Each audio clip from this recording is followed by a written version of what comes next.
Parte geral. Livro 1º das Normas Processuais Civis. Título único das Normas Fundamentais e da Aplicação das Normas Processuais. Capítulo 1º das Normas Fundamentais do Processo Civil. O processo civil será ordenado, disciplinado e interpretado conforme os valores e as normas fundamentais estabelecidos na Constituição da República Federativa do Brasil, observando-se as disposições deste Código.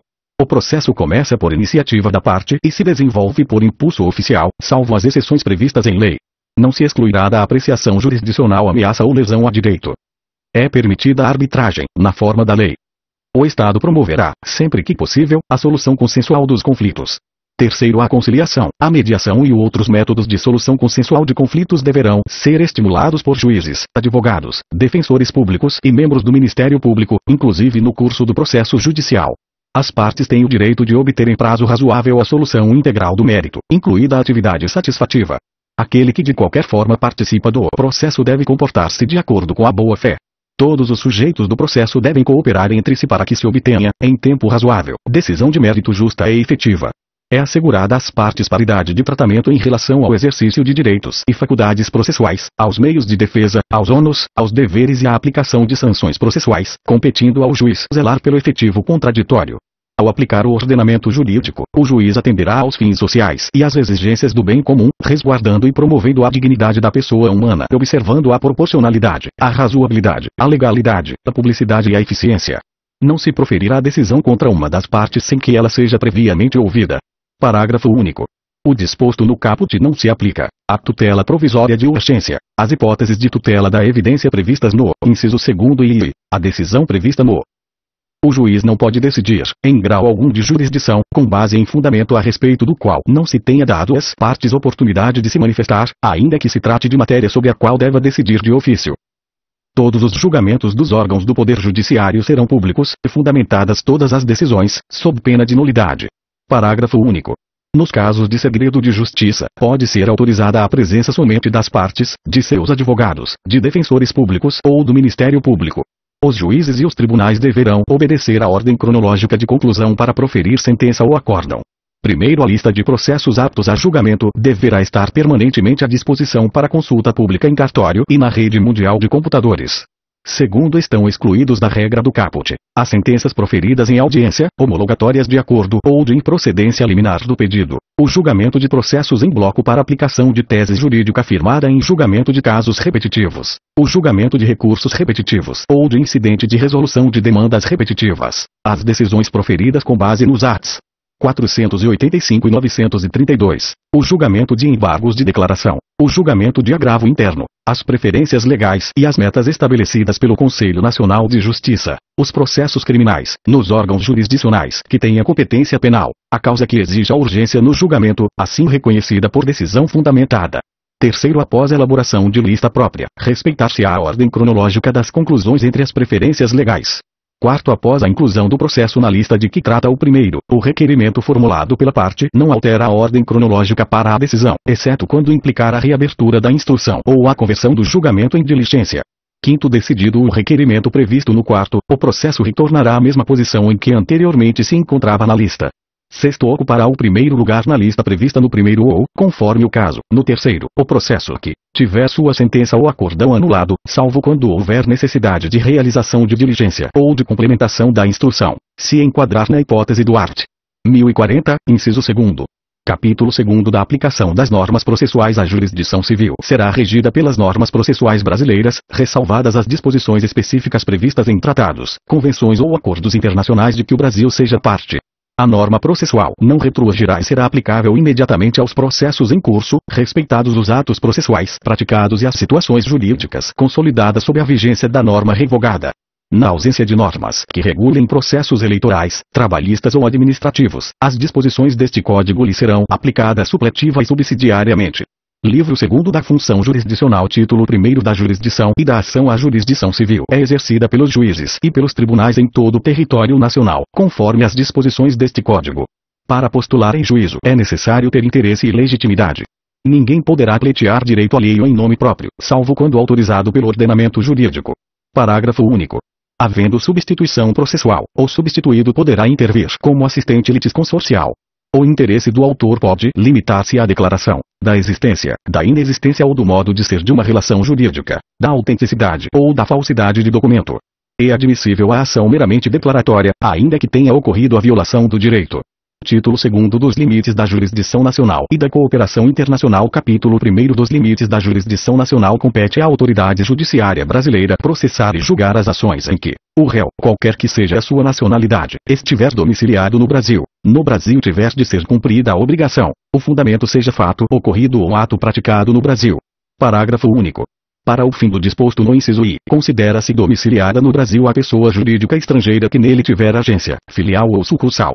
Compete, ainda, à autoridade judiciária brasileira processar e julgar as ações de alimentos, quando a. o credor tiver domicílio ou residência no Brasil, b. o réu não tiver vínculos no Brasil, tais como posse ou propriedade de bens, recebimento de renda ou obtenção de benefícios econômicos decorrentes de relações de consumo, quando o consumidor tiver domicílio ou residência no Brasil, em que as partes, expressa ou tacitamente, se submeterem à jurisdição nacional. Compete à autoridade judiciária brasileira, com exclusão de qualquer outra, conhecer de ações relativas a imóveis situados no Brasil, em matéria de sucessão hereditária, proceder à confirmação de testamento particular e ao inventário e à partilha de bens situados no Brasil, ainda que o autor da herança seja de nacionalidade estrangeira ou tenha domicílio fora do território nacional. Em divórcio, separação judicial ou dissolução de união estável, proceder à partilha de bens situados no Brasil, ainda que o titular seja de nacionalidade estrangeira ou tenha domicílio fora do território nacional.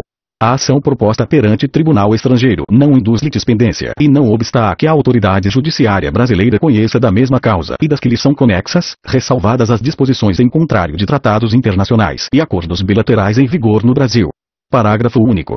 A pendência de causa perante a jurisdição brasileira não impede a homologação de sentença judicial estrangeira quando exigida para produzir efeitos no Brasil. Não compete à autoridade judiciária brasileira o processamento e o julgamento da ação quando houver cláusula de eleição de foro exclusivo estrangeiro em contrato internacional, arguida pelo réu na contestação. Primeiro, não se aplica o disposto no caput às hipóteses de competência internacional exclusiva previstas neste capítulo. Segundo, aplica-se a hipótese do caput o parágrafo A4.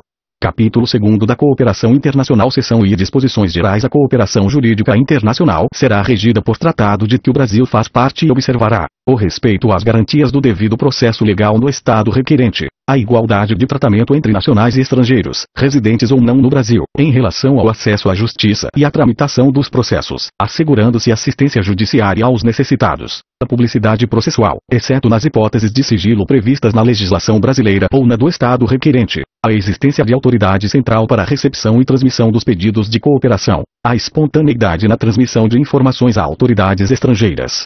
Primeiro, na ausência de tratado, a cooperação jurídica internacional poderá realizar-se com base em reciprocidade, manifestada por via diplomática. Segundo, não se exigirá a reciprocidade referida no primeiro para homologação de sentença estrangeira. Terceiro, na cooperação jurídica internacional não será admitida a prática de atos que contrariem ou que produzam resultados incompatíveis com as normas fundamentais que regem o Estado brasileiro. Quarto, o Ministério da Justiça exercerá as funções de autoridade central na ausência de designação específica.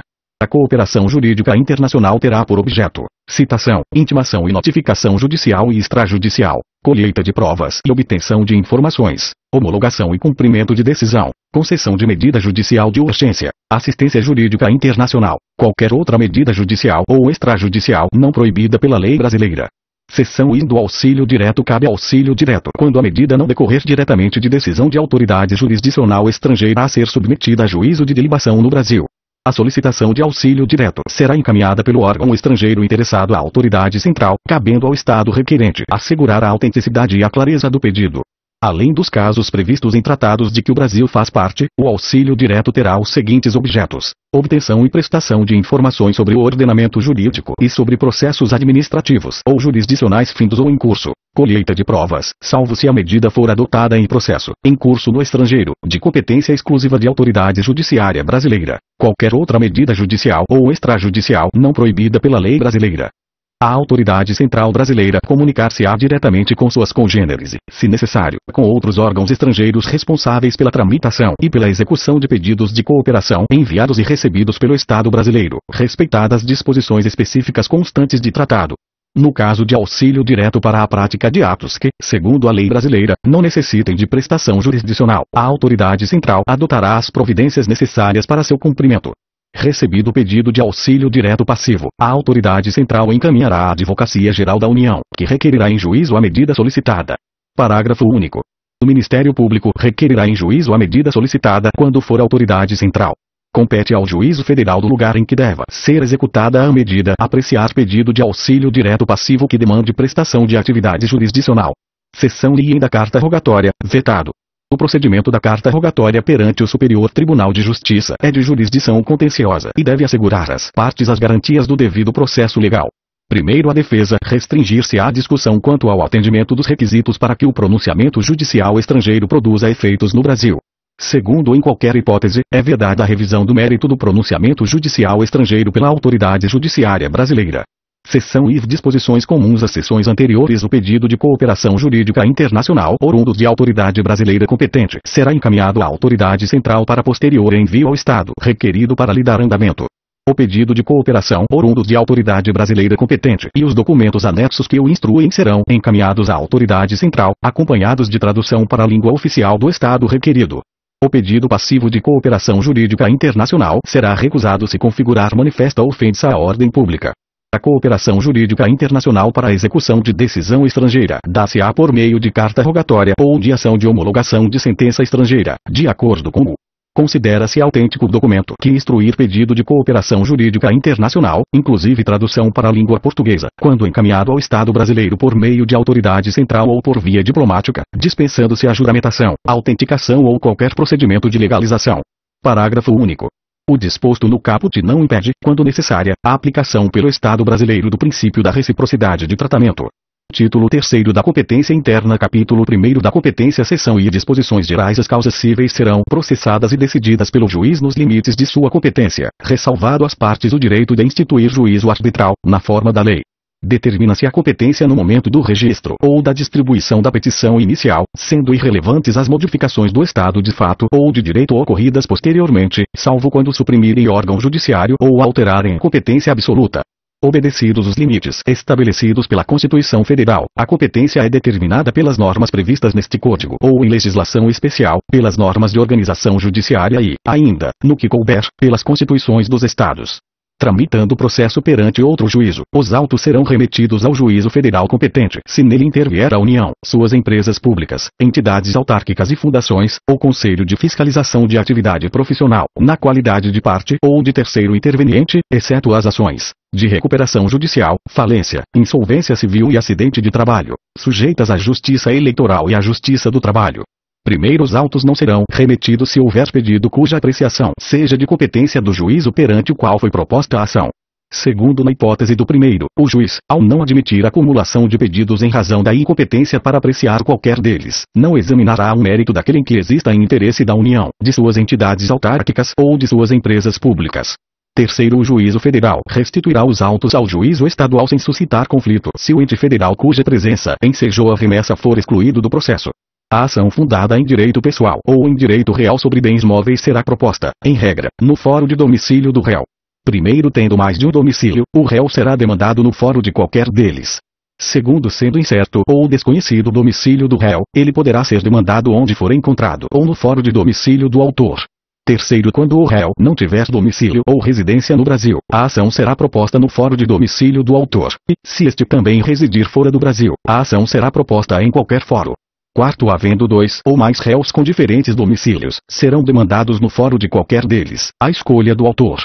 Quinto, a execução fiscal será proposta no fórum de domicílio do réu, no de sua residência ou no do lugar onde for encontrado. Para as ações fundadas em direito real sobre imóveis, é competente o fórum de situação da coisa.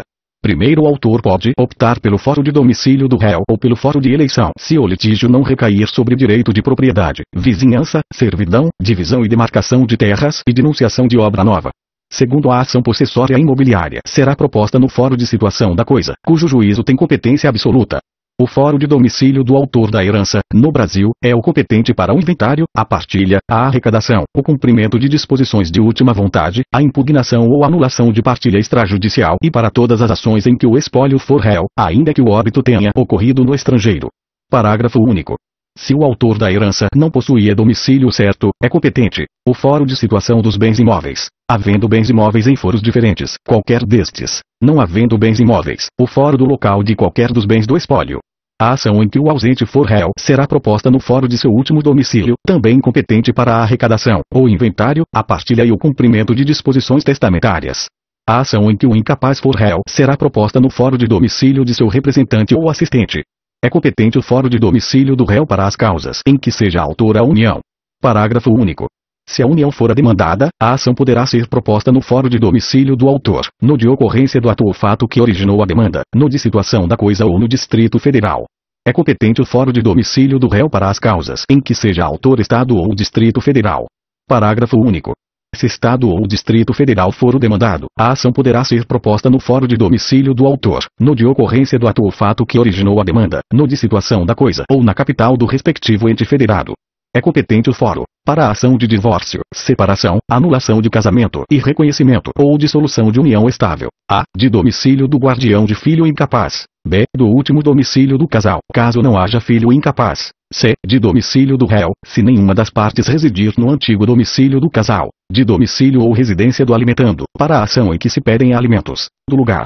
A. Onde está a sede, para a ação em que for ré pessoa jurídica. B. Onde se acha a agência ou sucursal, quanto às obrigações que a pessoa jurídica contraiu. C. Onde exerce suas atividades, para a ação em que for ré sociedade ou associação sem personalidade jurídica. D. Onde a obrigação deve ser satisfeita, para a ação em que se lhe exigir o cumprimento. E. De residência do idoso, para a causa que verse sobre direito previsto no respectivo estatuto. F. Da sede da serventia notarial ou de registro, para a ação de reparação de dano por ato praticado em razão do ofício. Do lugar do ato ou fato para a ação. A. De reparação de dano. B. Em que for réu administrador ou gestor de negócios alheios. De domicílio do autor ou do local do fato, para a ação de reparação de dano sofrido em razão de delito ou acidente de veículos, inclusive aeronaves. Seção I da modificação da competência. A competência relativa poderá modificar-se pela conexão ou pela continência, observado o disposto nesta seção. Reputam-se conexas duas ou mais ações quando lhes for comum o pedido ou a causa de pedir. Primeiro, os processos de ações conexas serão reunidos para decisão conjunta, salvo se um deles já houver sido sentenciado. Segundo, aplica-se o disposto no caput, a execução de título extrajudicial e a ação de conhecimento relativa ao mesmo ato jurídico, as execuções fundadas no mesmo título executivo. Terceiro, serão reunidos para julgamento conjunto os processos que possam gerar risco de prolação de decisões conflitantes ou contraditórias caso decididos separadamente, mesmo sem conexão entre eles. Dá-se a continência entre duas ou mais ações quando houver identidade quanto às partes e a causa de pedir, mas o pedido de uma, por ser mais amplo, abrange o das demais. Quando houver continência e a ação continente tiver sido proposta anteriormente, no processo relativo à ação contida será proferida sentença sem resolução de mérito. Caso contrário, as ações serão necessariamente reunidas. A reunião das ações propostas em separado far-se-á no juízo prevento, onde serão decididas simultaneamente. O registro ou a distribuição da petição inicial torna prevento o juízo. Se o imóvel se achar situado em mais de um estado, comarca, seção ou subseção judiciária, a competência territorial do juízo prevento estender-se-á sobre a totalidade do imóvel. A ação acessória será proposta no juízo competente para a ação principal. A competência determinada em razão da matéria, da pessoa ou da função é inderrogável por convenção das partes. As partes podem modificar a competência em razão do valor e do território, elegendo o fórum onde será proposta a ação oriunda de direitos e obrigações. Primeiro, a eleição de fórum só produz efeito quando constar de instrumento escrito e aludir expressamente a determinado negócio jurídico. Segundo, o fórum contratual obriga os herdeiros e sucessores das partes. Terceiro, antes da citação, a cláusula de eleição de fórum, se abusiva, pode ser reputada ineficaz de ofício pelo juiz, que determinará a remessa dos autos ao juízo do fórum de domicílio do réu. Quarto citado, incumbe ao réu alegar a abusividade da cláusula de eleição de fórum na contestação, sob pena de preclusão. Seção I da incompetência. A incompetência, absoluta ou relativa, será alegada como questão preliminar de contestação. Primeiro, a incompetência absoluta pode ser alegada em qualquer tempo e grau de jurisdição e deve ser declarada de ofício. Segundo, após manifestação da parte contrária, o juiz decidirá imediatamente a alegação de incompetência. Terceiro, caso a alegação de incompetência seja acolhida, os autos serão remetidos ao juízo competente. Quarto, salvo decisão judicial em sentido contrário, conservar-se-ão os efeitos de decisão proferida pelo juízo incompetente até que outra seja proferida, se for o caso, pelo juízo competente. Prorrogar-se-á a competência relativa, se o réu não alegar a incompetência em preliminar de contestação. Parágrafo único. A incompetência relativa pode ser alegada pelo Ministério Público nas causas em que atuar. Há conflito de competência quando 2 ou mais juízes se declaram competentes. 2 ou mais juízes se consideram incompetentes, atribuindo um ao outro a competência. Entre 2 ou mais juízes surge controvérsia acerca da reunião ou separação de processos. Parágrafo único. O juiz que não acolher a competência declinada deverá suscitar o conflito, salvo se a atribuir a outro juízo.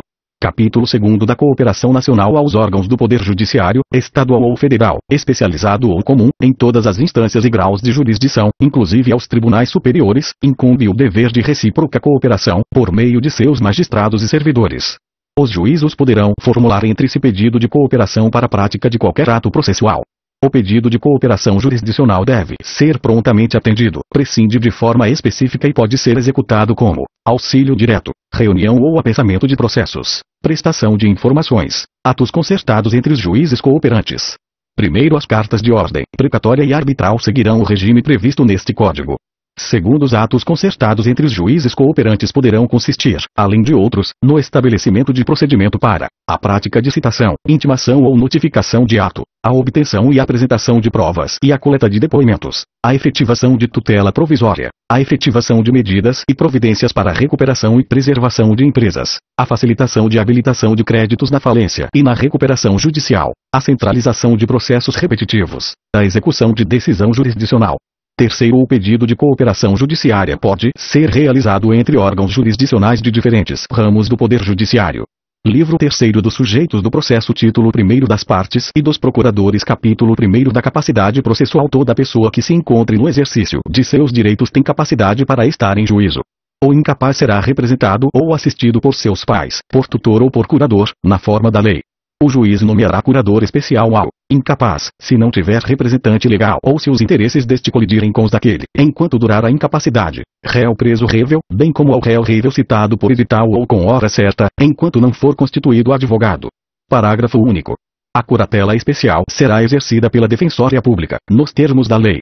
O cônjuge necessitará do consentimento do outro para propor ação que verse sobre direito real imobiliário, salvo quando casado sob um regime de separação absoluta de bens. Primeiro, ambos os cônjuges serão necessariamente citados para a ação que verse sobre direito real imobiliário, salvo quando casado sob um regime de separação absoluta de bens, resultante de fato que diga respeito a ambos os cônjuges ou de ato praticado por eles, fundada em dívida contraída por um dos cônjuges a bem da família, que tenha por objeto o reconhecimento, a constituição ou a extinção de ônus sobre imóvel de um ou de ambos os cônjuges. Segundo, nas ações possessórias, a participação do cônjuge do autor ou do réu somente é indispensável nas hipóteses de composse ou de ato por ambos praticado. Terceiro, aplica-se o disposto neste artigo à união estável comprovada nos autos.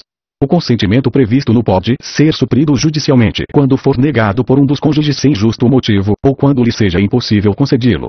Parágrafo único. A falta de consentimento, quando necessário e não suprido pelo juiz, invalida o processo. Serão representados em juízo, ativa e passivamente, a União, pela Advocacia Geral da União, diretamente ou mediante órgão vinculado, o Estado e o Distrito Federal, por seus procuradores, o município, por seu prefeito ou procurador, a autarquia e a fundação de direito público, por quem a lei do ente federado designar, a massa falida, pelo administrador judicial, a herança jacente ou vacante, por seu curador, o espólio, pelo inventariante, a pessoa jurídica, por quem os respectivos atos constitutivos designarem ou, não havendo essa designação, por seus diretores, a sociedade e a associação irregulares e outros entes organizados sem personalidade jurídica, pela pessoa a quem couber a administração de seus bens, a pessoa jurídica estrangeira, pelo gerente, representante ou administrador de sua filial, agência ou sucursal aberta ou instalada no Brasil, o condomínio, pelo administrador ou síndico. Primeiro, quando o inventariante for dativo, os sucessores do falecido serão intimados no processo no qual o espólio seja parte. Segundo, a sociedade ou associação sem personalidade jurídica não poderá opor a irregularidade de sua constituição quando demandada.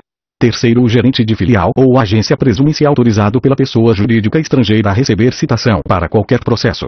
Quarto, os estados e o Distrito Federal poderão ajustar compromisso recíproco para a prática de ato processual por seus procuradores em favor de outro ente federado, mediante convênio firmado pelas respectivas procuradorias. Verificada a incapacidade processual ou a irregularidade da representação da parte, o juiz suspenderá o processo e designará prazo razoável para que seja sanado o vício. Primeiro, descumprida a determinação, caso o processo esteja na instância originária, o processo será extinto, se a providência couber ao autor. O réu será considerado rével, se a providência lhe couber.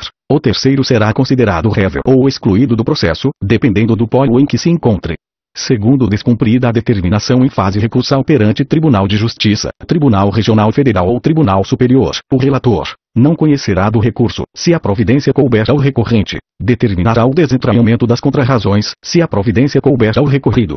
Capítulo 2 dos deveres das partes e de seus procuradores. Seção e dos deveres além de outros previstos neste Código. São deveres das partes, de seus procuradores e de todos aqueles que de qualquer forma participem do processo. Expor os fatos em juízo conforme a verdade. Não formular pretensão ou de apresentar defesa quando cientes de que são destituídas de fundamento. Não produzir provas e não praticar atos inúteis ou desnecessários à declaração ou à defesa do direito. Cumprir com exatidão as decisões jurisdicionais, de natureza provisória ou final, e não criar embaraços à sua efetivação. Declinar, no primeiro momento que lhes couber falar nos autos, o endereço residencial ou profissional onde receberão intimações, atualizando essa informação sempre que ocorrer qualquer modificação temporária ou definitiva. Não praticar inovação ilegal no estado de fato de bem ou direito litigioso.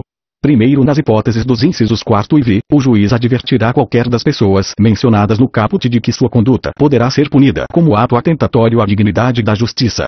Segundo, a violação ao disposto nos incisos 4 e v constitui ato atentatório à dignidade da justiça, devendo o juiz, sem prejuízo das sanções criminais, civis e processuais cabíveis, aplicar ao responsável multa de até 20% do valor da causa, de acordo com a gravidade da conduta. Terceiro, não sendo paga no prazo a ser fixado pelo juiz, a multa prevista no segundo será inscrita como dívida ativa da União ou do Estado após o trânsito em julgado da decisão que a fixou, e sua execução observará o procedimento da execução fiscal, revertendo-se aos fundos previstos no quarto. A multa estabelecida no segundo poderá ser fixada independentemente da incidência das previstas nos arts. 523, primeiro, e 536, primeiro. Quinto, quando o valor da causa for irrisório ou inestimável, a multa prevista no segundo poderá ser fixada em até 10 vezes o valor do salário mínimo. Sexto, aos advogados públicos ou privados e aos membros da Defensoria Pública e do Ministério Público não se aplica o disposto nos parágrafo A5, devendo eventual responsabilidade disciplinar ser apurada pelo respectivo órgão de classe ou corregedoria, ao qual o juiz oficiará. Sétimo, reconhecida a violação ao disposto no inciso 6º, o juiz determinará o restabelecimento do estado anterior, podendo, ainda, proibir a parte de falar nos autos até a purgação do atentado, sem prejuízo da aplicação do segundo. Oitavo, o representante judicial da parte não pode ser compelido a cumprir decisão em seu lugar. É vedado às partes, a seus procuradores, aos juízes, aos membros do Ministério Público e da Defensoria Pública e a qualquer pessoa que participe do processo empregar expressões ofensivas nos escritos apresentados. Primeiro, quando expressões ou condutas ofensivas forem manifestadas oral ou presencialmente, o juiz advertirá o ofensor de que não as deve usar ou repetir, sob pena de lhe ser cassada a palavra. Segundo, de ofício ou a requerimento do ofendido, o juiz determinará que as expressões ofensivas sejam riscadas e, a requerimento do ofendido, determinará a expedição de certidão com inteiro teor das expressões ofensivas e a colocará à disposição da parte interessada. Seção I da responsabilidade das partes por dano processual. Responde por perdas e danos aquele que litigar de má-fé como autor, réu ou interveniente. Considera-se litigante de má-fé aquele que deduzir pretensão ou defesa contra texto expresso de lei ou fato incontroverso, alterar a verdade dos fatos, usar do processo para conseguir objetivo ilegal, opuser resistência injustificada ao andamento do processo, proceder de modo temerário em qualquer incidente ou ato do processo, provocar incidente manifestamente infundado, interpuser recurso com intuito manifestamente protelatório. De ofício ou a requerimento, o juiz condenará o litigante de má-fé a pagar multa, que deverá ser superior a 1% e inferior a 10% do valor corrigido da causa, a indenizar a parte contrária pelos prejuízos que esta sofreu e a arcar com os honorários advocatícios e com todas as despesas que efetuou. Primeiro, quando forem dois ou mais os litigantes de má-fé, o juiz condenará cada um na proporção de seu respectivo interesse na causa ou solidariamente aqueles que se coligaram para lesar a parte contrária. Segundo, quando o valor da causa for irrisório ou inestimável, a multa poderá ser fixada em até 10 vezes o valor do salário mínimo.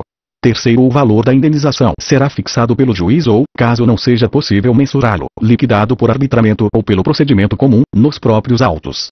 Seção I das despesas, dos honorários advocatícios e das multas salvo as disposições concernentes à gratuidade da justiça, incumbe às partes prover as despesas dos atos que realizarem ou requererem no processo, antecipando-lhes o pagamento, desde o início até a sentença final ou, na execução, até a plena satisfação do direito reconhecido no título. Primeiro, incumbe ao autor adiantar as despesas relativas a ato cuja realização o juiz determinar de ofício ou a requerimento do Ministério Público, quando sua intervenção ocorrer como fiscal da ordem jurídica. Segundo, a sentença condenará o vencido a pagar ao vencedor as despesas que antecipou. O autor, brasileiro ou estrangeiro, que residir fora do Brasil ou deixar de residir no país ao longo da tramitação de processo prestará caução suficiente ao pagamento das custas e dos honorários de advogado da parte contrária nas ações que propuser, se não tiver no Brasil bens imóveis que lhes assegurem o pagamento. Primeiro, não se exigirá a caução de que trata o caput, quando houver dispensa prevista em acordo ou tratado internacional de que o Brasil faz parte, na execução fundada em título extrajudicial e no cumprimento de sentença, na reconvenção. Segundo, verificando-se no trâmite do processo que se desfalcou a garantia, poderá o interessado exigir reforço da caução, justificando seu pedido com a indicação da depreciação do bem dado em garantia e a importância do reforço que pretende obter. As despesas abrangem as custas dos atos do processo, a indenização de viagem, a remuneração do assistente técnico e a diária de testemunha. A sentença condenará o vencido a pagar honorários ao advogado do vencedor. Primeiro, são devidos honorários advocatícios na reconvenção, no cumprimento de sentença, provisório ou definitivo, na execução, resistida ou não, e nos recursos interpostos, cumulativamente. Segundo, os honorários serão fixados entre um mínimo de 10% e o máximo de 20% sobre o valor da condenação, do proveito econômico obtido ou, não sendo possível mensurá-lo, sobre o valor atualizado da causa, atendidos o grau de zelo do profissional, o lugar de prestação do serviço, a natureza e a importância da causa, o trabalho realizado pelo advogado e o tempo exigido para o seu serviço.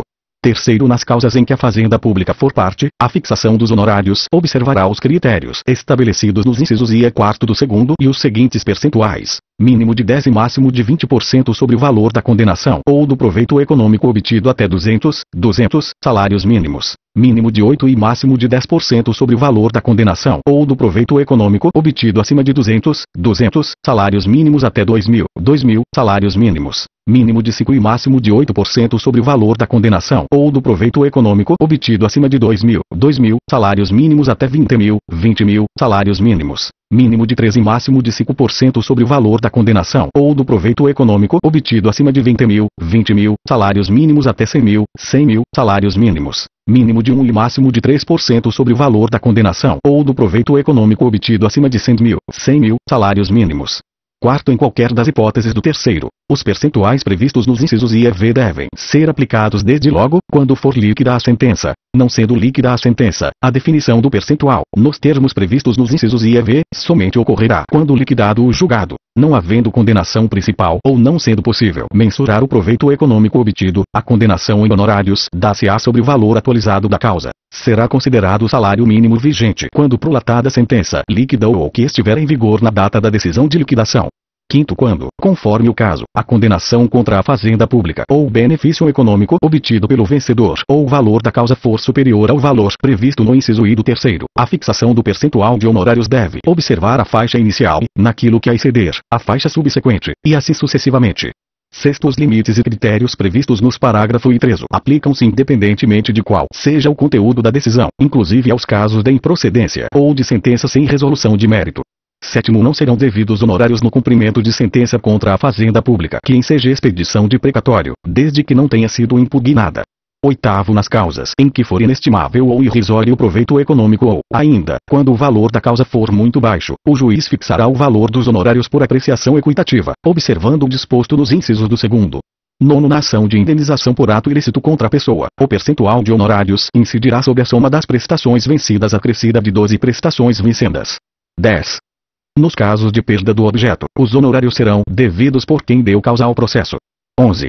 O tribunal, ao julgar recurso, majorará os honorários fixados anteriormente, levando em conta o trabalho adicional realizado em grau recursal, observando, conforme o caso, o disposto nos parágrafo A6º, sendo vedado ao tribunal, no cômputo geral da fixação de honorários devidos ao advogado do vencedor, ultrapassar os respectivos limites estabelecidos nos parágrafo I e 3 para a fase de conhecimento.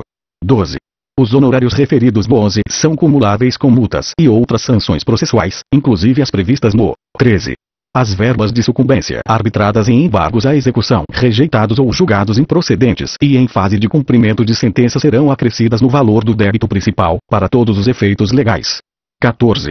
Os honorários constituem direito do advogado e têm natureza alimentar, com os mesmos privilégios dos créditos oriundos da legislação do trabalho, sendo vedada a compensação em caso de sucumbência parcial. 15. O advogado pode requerer que o pagamento dos honorários que lhe caibam seja efetuado em favor da sociedade de advogados que integra na qualidade de sócio, aplicando-se à hipótese o disposto no 14. 16. Quando os honorários forem fixados em quantia certa, os juros moratórios incidirão a partir da data do trânsito em julgado da decisão. 17. Os honorários serão devidos quando o advogado atuar em causa própria. 18. Caso a decisão transitada em julgado seja omissa quanto ao direito aos honorários ou ao seu valor, é cabível ação autônoma para sua definição e cobrança. 19. Os advogados públicos perceberão honorários de sucumbência, nos termos da lei. Se cada litigante for, em parte, vencedor e vencido, serão proporcionalmente distribuídas entre eles as despesas. Parágrafo único. Se um litigante sucumbir em parte mínima do pedido, o outro responderá, por inteiro, pelas despesas e pelos honorários. Concorrendo diversos autores ou diversos réus, os vencidos respondem proporcionalmente pelas despesas e pelos honorários. Primeiro, a sentença deverá distribuir entre os litisconsortes, de forma expressa, a responsabilidade proporcional pelo pagamento das verbas previstas no caput.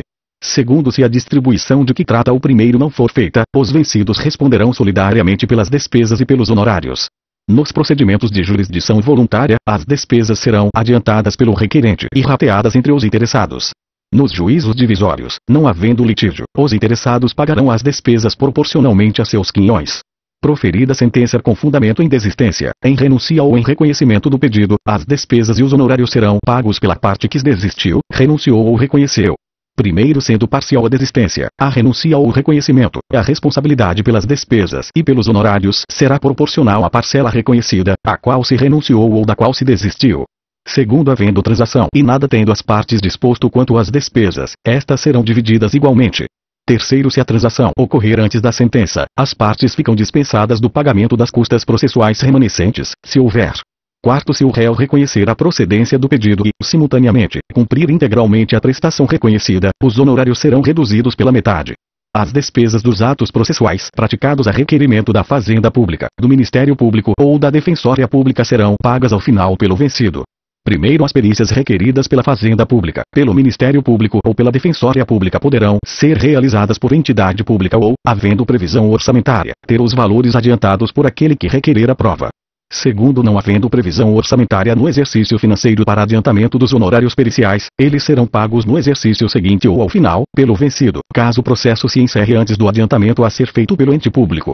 Quando, a requerimento do réu, o juiz proferir sentença sem resolver o mérito, o autor não poderá propor novamente a ação sem pagar ou depositar em cartório as despesas e os honorários a que foi condenado. As despesas de atos adiados ou cuja repetição for necessária ficarão a cargo da parte, do auxiliar da justiça, do órgão do Ministério Público ou da Defensoria Pública ou do juiz que, sem justo motivo, houver dado causa ao adiamento ou à repetição. Se o assistido for vencido, o assistente será condenado ao pagamento das custas em proporção à atividade que houver exercido no processo. Cada parte adiantará a remuneração do assistente técnico que houver indicado, sendo a do perito adiantada pela parte que houver requerido a perícia ou rateada quando a perícia for determinada de ofício ou requerida por ambas as partes. Primeiro, o juiz poderá determinar que a parte responsável pelo pagamento dos honorários do perito deposite em juízo o valor correspondente. Segundo, a quantia recolhida em depósito bancário à ordem do juízo será corrigida monetariamente e paga de acordo com o quarto.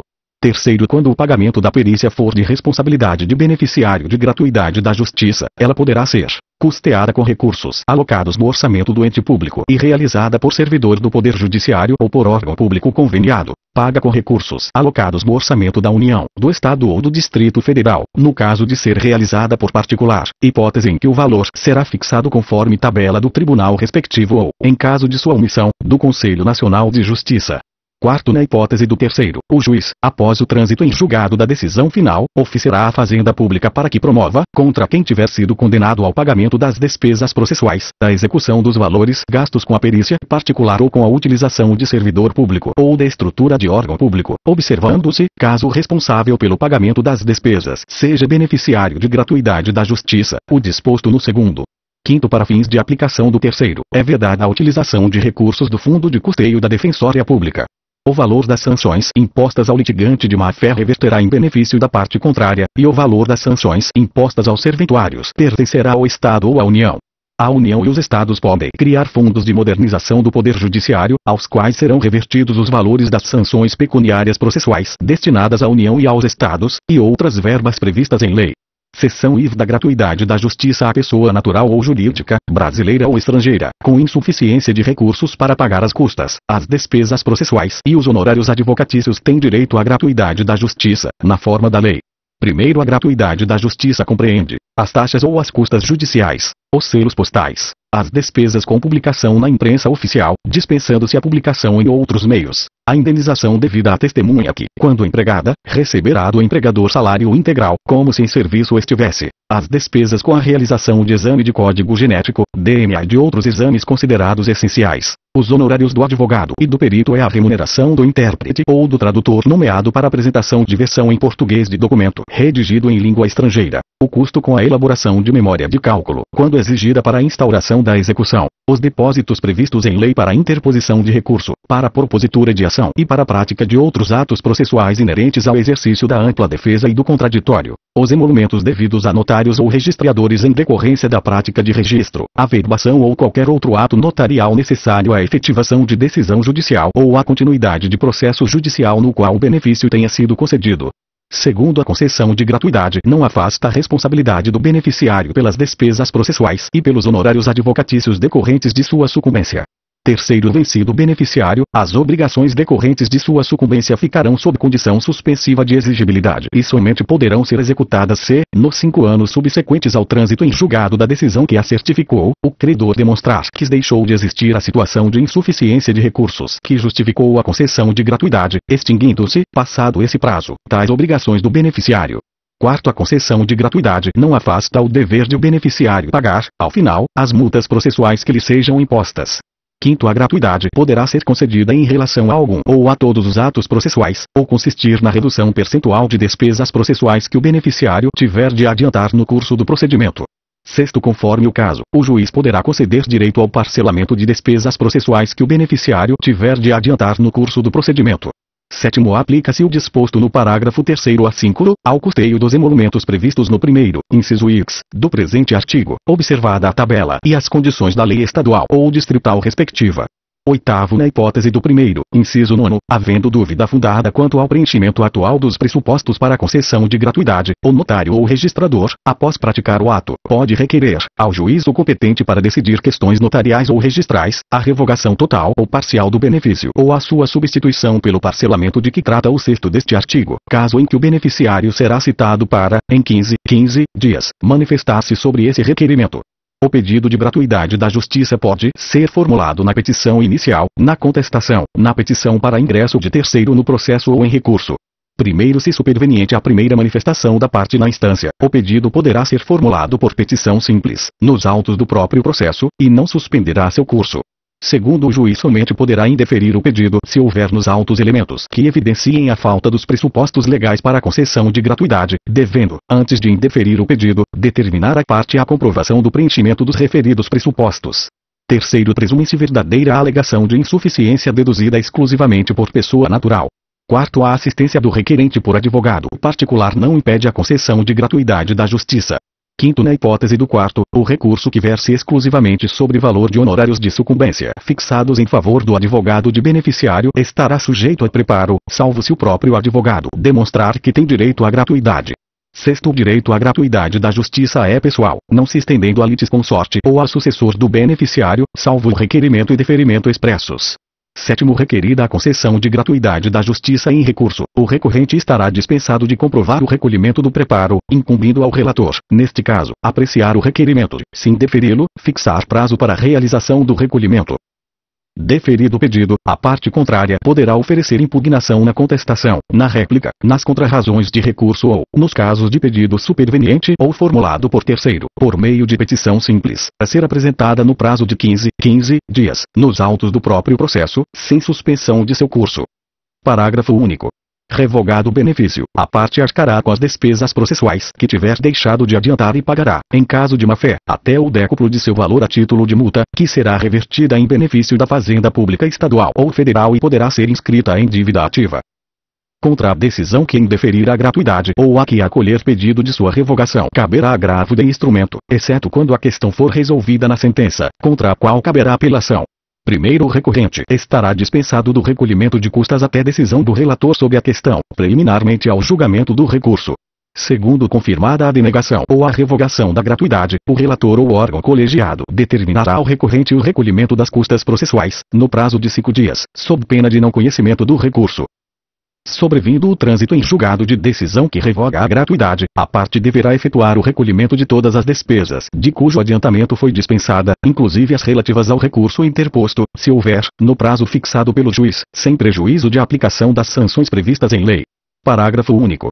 Não efetuado o recolhimento, o processo será extinto sem resolução de mérito, tratando-se do autor, e, nos demais casos, não poderá ser deferida a realização de nenhum ato ou diligência requerida pela parte enquanto não efetuado o depósito. Capítulo 3º dos Procuradores.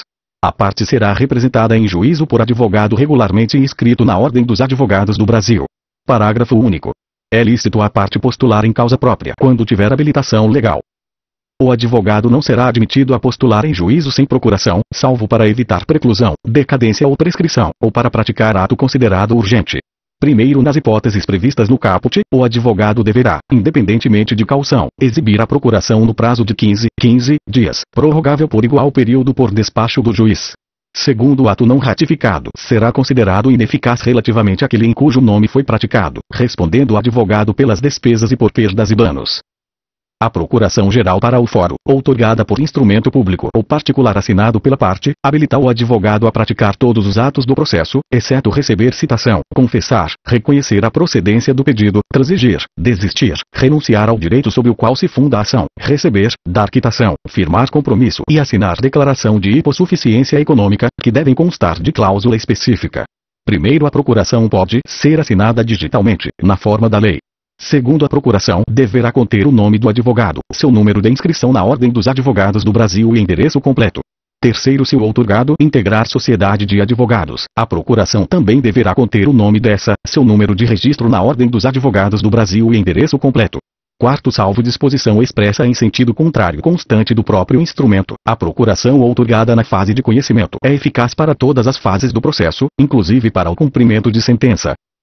Quando postular em causa própria, incumbe ao advogado declarar, na petição inicial ou na contestação, o endereço, seu número de inscrição na Ordem dos Advogados do Brasil e o nome da sociedade de advogados da qual participa, para o recebimento de intimações. Comunicar ao juízo qualquer mudança de endereço.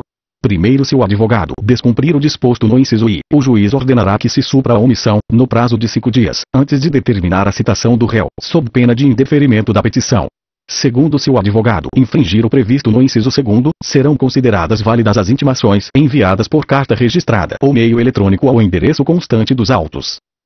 O advogado tem direito a examinar, em cartório de fórum e secretaria de tribunal, mesmo sem procuração, autos de qualquer processo, independentemente da fase de tramitação, assegurados a obtenção de cópias e o registro de anotações, salvo na hipótese de segredo de justiça, nas quais apenas o advogado constituído terá acesso aos autos. Requerer, como procurador, vista dos autos de qualquer processo, pelo prazo de 5 dias. Retirar os autos do cartório ou da secretaria, pelo prazo legal, sempre que neles lhe couber falar por determinação do juiz, nos casos previstos em lei. Primeiro, ao receber os autos, o advogado assinará a carga em livro ou documento próprio. Segundo, sendo prazo comum às partes, os procuradores poderão retirar os autos somente em conjunto ou mediante prévio ajuste, por petição nos autos. Terceiro, na hipótese do segundo, é lícito ao procurador retirar os autos para a obtenção de cópias, pelo prazo de 2 a 6 horas, independentemente de ajuste e sem prejuízo da continuidade do prazo. Quarto, o procurador perderá no mesmo processo o direito a que se refere o terceiro, se não devolver os autos tempestivamente, salvo se o prazo for prorrogado pelo juiz.